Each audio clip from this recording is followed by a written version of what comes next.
अस्सलामुअलैकुम viewers, welcome to my YouTube channel. आज हम लाए हैं आप लोगों के लिए बहुत ही मज़ेदार फ्राई चिकन की रेसिपी। सबसे पहले हमने चिकन के पीसीज लिए हैं जिनको हमने दरमियान से कट लगा लिया था और उनको ऑयल में अच्छी तरह से गोल्डन फ्राई कर लेंगे।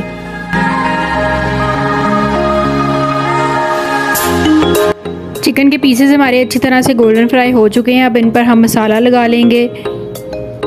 मसाला तैयार करने के लिए यहाँ पर हमने दही लिया था 1 कप, जिसमें हमने शामिल किया नमक 1 खाने का चम्मच, लाल मिर्चें 1 खाने का चम्मच, हल्दी आधा चम्मच, चाट मसाला 2 खाने के चम्मच, सूखा धनिया पाउडर 1 खाने का चम्मच, अदरक लहसुन का पाउडर 1 खाने का चम्मच, कसूरी मेथी 1 चम्मच, टिक्का मसाला 2 खाने के चम्मच, सिरका 3 से 4 खाने के चम्मच और 1 अदद नींबू का रस।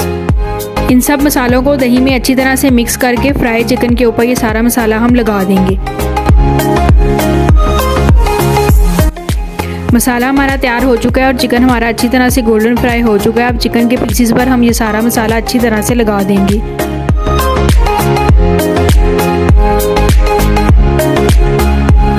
मसाला लगाने के बाद पीसेस को आधे घंटे के लिए फ्रिज में रख देंगे। कढ़ाई में हमने ऑयल शामिल किया है 3 खाने के चम्मच और उसमें इन पीसेस को दम वाली आंच पर अच्छी तरह से फ्राई कर लेंगे।